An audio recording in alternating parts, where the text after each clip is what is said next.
Hey guys, welcome back to my YouTube channel. My name is Ashley, and today's message is your prayers are answered in the storm.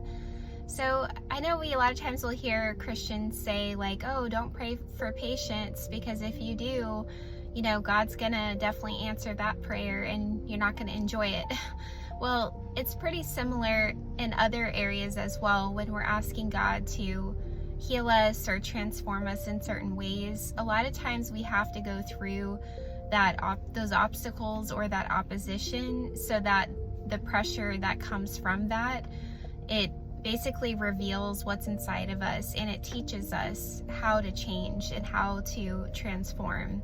But when we're comfortable in our comfort zones, a lot of times we're just not going to change. Like, if there's nothing to challenge, like our belief systems, or we're being enabled in our behaviors and we're not being challenged, then we're pretty much going to stay the same. And sometimes we deceive ourselves with our own pride, and we think that we're okay or better than we are.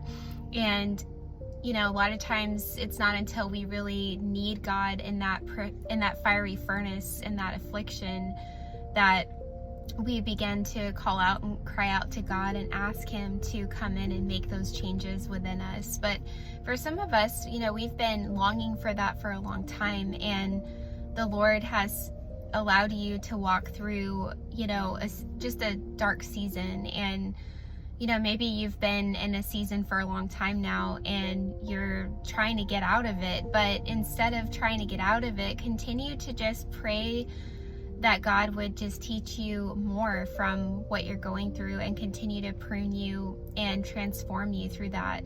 And God is actually preparing you for things to come. And I think sometimes we forget that going through suffering is actually a promotion in God's eyes, because He's trusting us and He's using it to begin to make us more like Christ. So anytime that we are becoming more like Him, God will trust us with more responsibility. He will allow us to have more authority to rule and reign over different, areas in our life that maybe before we didn't have that authority, because we didn't know who we were in Christ at that time.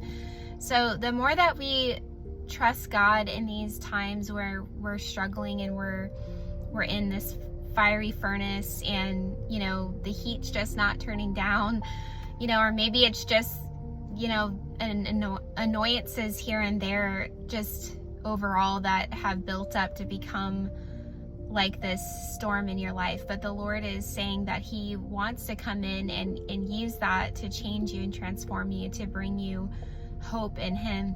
And I think that's the thing, we have to tie our hope to Him, not in our circumstances. And the more that we learn to train our eyes to look to Jesus, the more comfort and reassurance that we find.